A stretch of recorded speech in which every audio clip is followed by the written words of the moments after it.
I'm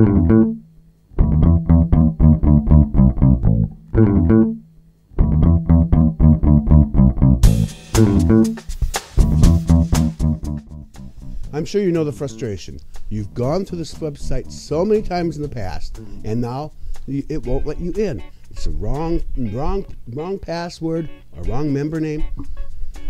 Over and over and again, I've tried to get into. It happened to be another video uploading site on the order of YouTube, but I've been a member of it forever, and now I can't. It's telling me I have the wrong combination of password or member name. Finally, what did I do? Well, you click that little thing and said, help me remember my password, and then you enter the email address. I've been on this site for so long that, unlike every other site where I'm Rob Schendel, on this site, I'm simply Rob. Welcome back to Rob's Feed today. This is episode number 128, and I'm Rob Schendel. Or is it just Rob? So, I was told today, I have a good stash going there. Didn't know what the hell that meant. Well, I'll put this in context now. I've seen these dogs, somebody walking these dogs, and the dogs are so damn cute. And I'm waiting for the bus, sitting on the bench there, and probably looking at my phone. And these dogs go by. I look at the dogs. I don't even pay attention to who's walking them because the dogs are so damn cute. And tonight, I'm at the same bench, look at the same phone, and somebody starts talking to me, and I look up, and I first see the dogs, and I said, "Oh, I remember those dogs." A big smile and happy. They're so cute, and the man said to me what he wanted to say, and then he commented that you got a nice stash going there. Wouldn't you know if that's when the bus has to come? So, and I had frozen foods and things. So thank you, and we parted. But that was a nice little ego boost there. I have a nice stash going there. Why would anyone go up to a perfect stranger unless he was looking for some reason to engage in conversation and compliment him on his mustache? The only other time that's ever happened was on a picture site online when someone's comment on the picture was nice stash. That was a teenager. This was a man my age. We are only like 2 weeks into summer, and it is so damn hot. Not only that, you've heard this all your life. It's not the heat, it's the humidity. It is so fucking humid. And you're just miserable unless you go inside someplace where there's air conditioning, which, by the way, I don't have. I would like to mop my floors. I know I'm not going to do that because there's too much moisture in the air to absorb the moisture off of the floor. It's miserable. But you know me, I have a video to share with you, and I hope you watch it because I've seen this a while back, and I really liked it, and I wanted to share it with you from the mouths of babes. Husband's a boy. Right. A wife is a girl and husband's a boy. Then you two are husbands. Wives are girls, husbands are boys. Right, that's right. So if you're a boy... You'll be a husband. Right. Yeah, we're both husbands. You're both husbands. Is that You married each other? That's funny. It's funny, right? Yeah. I usually see husbands and wives. But this is the very first time I saw husband and husband. So funny. So that means you love each other. Yeah. Yeah, they're much alike. You're much alike. And I'm going to play ping pong now. Okay. You can play if you want to. Now that video is popping around Facebook and Twitter and everywhere like nothing, like you've never seen. But I've seen it before. I saw this many months ago, and I don't know why I didn't capture it at the time. This is an edited version. And the first time I saw it, he's asked the same questions. It's all the same. But he accepts, okay, matter-of-factly, fine, that's who you are. Then he asks, would you help me wash my hands? Then he invited them to go play pinball with him. But look at that child. Look at the wisdom, and he's figuring it out. Doesn't matter to him. He thinks it's kind of cool. If only some of our presidential candidates and their spouses felt the same way. Last month, Republican presidential candidate Michele Bachman came under fire because her family business, a counseling clinic run by her husband, was shown to have collected more than $137,000 in annual payments from Medicaid, a federal program the Tea Party favorite has strongly criticized. Tonight, that clinic is at the center of a different controversy, and ABC's Brian Ross has investigated. Brian? Cynthia, long before she became a presidential candidate, Michele Bachman was well known to the religious right. But now as a national figure, we're learning a lot more about her and her husband and the business that has been the family's principal source of income. On the campaign trail, Michele Bachman tells supporters her husband Marcus has been the key to their 33 years of happy marriage. I have a very big advantage because Marcus has his PhD in counseling and he's a marriage counselor. But Dr. Bachman's brand of counseling is highly controversial and could become a campaign issue. Here's my husband, Dr. Marcus Bachman. Operating out of suburban Minneapolis, Dr. Bachman runs a Christian counseling firm, co-owned with his wife Michele, that at times, according to former patients, has tried to convert gay men into heterosexuals through Christian prayer. You know, I could be straight and, God would forgive me if I was straight. Andrew Ramirez of Minneapolis was 17 when his family sent him to Bachman & Associates, where, he says, a counselor working for Bachman tried unsuccessfully to save him from his sin. I remember leaving that parking lot with my mom, and I said, you know, Mom, I'm gay. I do not think this is something that can be changed. In an interview with a Christian radio outlet, Dr. Bachman has described homosexuals as barbarians. It is as if we have to understand barbarians need to be educated. They need to be disciplined.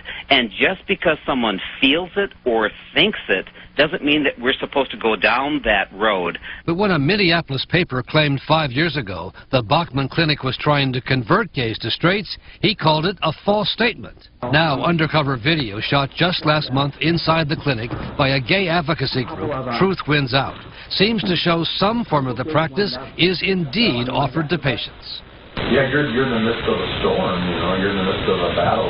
The video was made by a member of the group, John Becker. I had two cameras. The first was in my bag right here through this little pinhole, and the second was on a wristwatch.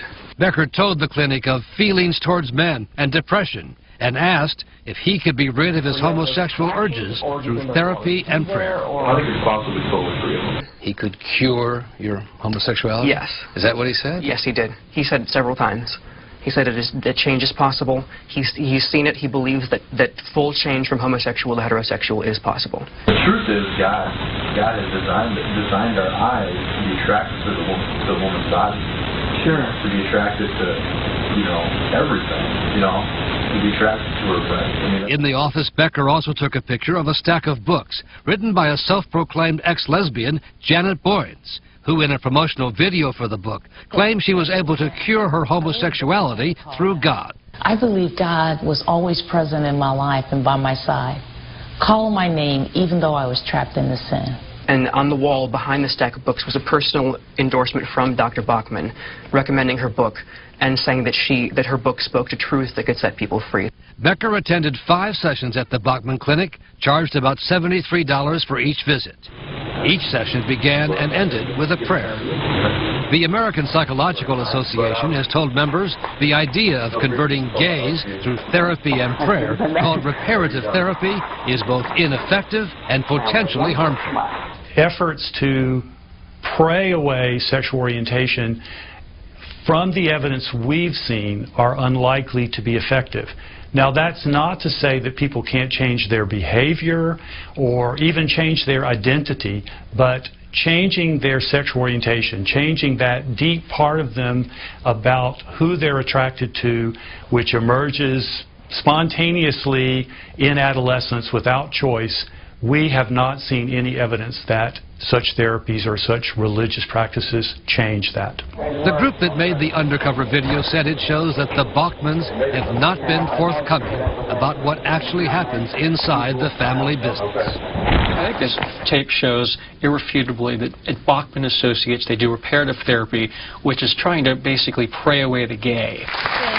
Asked about our ABC News report at a campaign appearance today in Iowa, Michele Bachman said it was not something Americans were interested in, but defended the family clinic. I'm running for the presidency of the United States, and I'm here today to talk about job creation and also the fact that we do have a business that deals with job creation. We're very proud of the business that we created. In a statement to ABC News, the campaign said the Bachman's clinic provides a variety of services, but that because of patient confidentiality, it could not comment on any specific treatment, including the so-called gay-to-straight therapy. Of course, she's lying. You can't break patient confidentiality unless you name the patient. There's nothing wrong with telling the press what your routines are, what your therapies are, how you handle situations. And have you ever seen a bigger queen than Marcus Bachman? Unbelievable. And now if I may read to you from an article on the Daily Beast about this.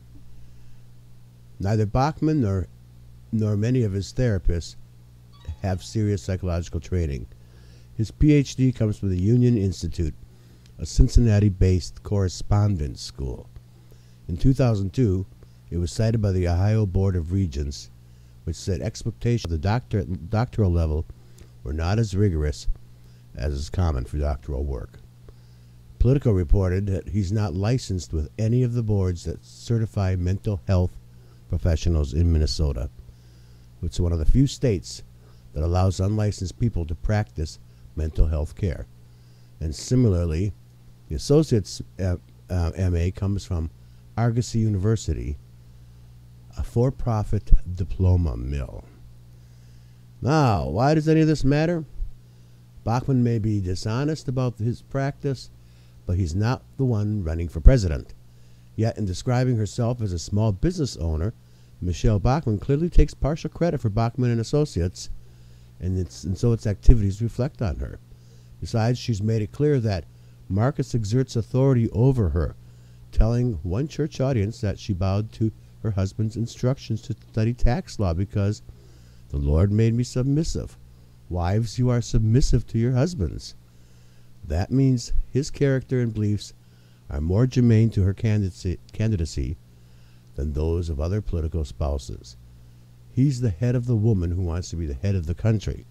He's also a man with dubious qualifications, running a clinic whose counseling techniques can ruin lives. And as Norman Goldman pointed out on his program yesterday, that's the definition of a quack. Compare this style of Republican that we have today with the likes of the great Betty Ford. That's when the Republican Party was a real force for good. And look at all that she accomplished. She took on addiction, she took on cancer, and she made it possible for millions of women to discuss their health issues. God rest in peace, Betty Ford. Have you heard about that controversial 14-point, marriage pledge? It's this bizarre Iowa Christian groups pledge that they're asking all the candidates to sign. Now, this is the thing that is anti-gay marriage, and it's the one that had the pledge removed that suggested, from the preamble anyway, that black children born into slavery had more stable family structures than exist today. Well, of course, Michele Bachman signed it right away, and so have a number, Rick Santorum, for example. But I got to hand it to one, Mitt Romney. he has refused to sign the thing. And that's just late breaking. I learned that just a few seconds ago. It says, Romney strongly supports traditional marriage, but the oath contained references and provisions that were undignified and inappropriate for a presidential campaign. And the other GOP hopefuls, including Tim Pawlenty and Newt Gingrich, haven't said whether they'll sign it yet. But no, I have my own issues with Mitt Romney, but I have to say, well, he's on the right track there. Well, things have been happening in my life, and they haven't been all good, including the fact that every last cent was taken out of my bank accounts fraudulently. And I've got it all back now, but what ended up happening was that the things that I had intended to be paid from those funds that were missing for a week didn't get paid. Like internet access, like phones, like podcast hosting. So a lot of those services were interrupted for a while, and I still don't have it all ironed out yet. But we're working on that. I just got a notice. Well, never mind. But and I've got some work to do around here, so it'll be maybe next week before I'm back. But if something special that moves me comes, I'll be back here in front of your face real quick. I want to thank Michelle Goldberg of the Daily Beast for that intuitive article regarding the lack of qualifications at the Bachman Mental Health Clinic, as well as ABC News for that great report on the same clinic. Now, having said that, I guess that's all I'm going to say.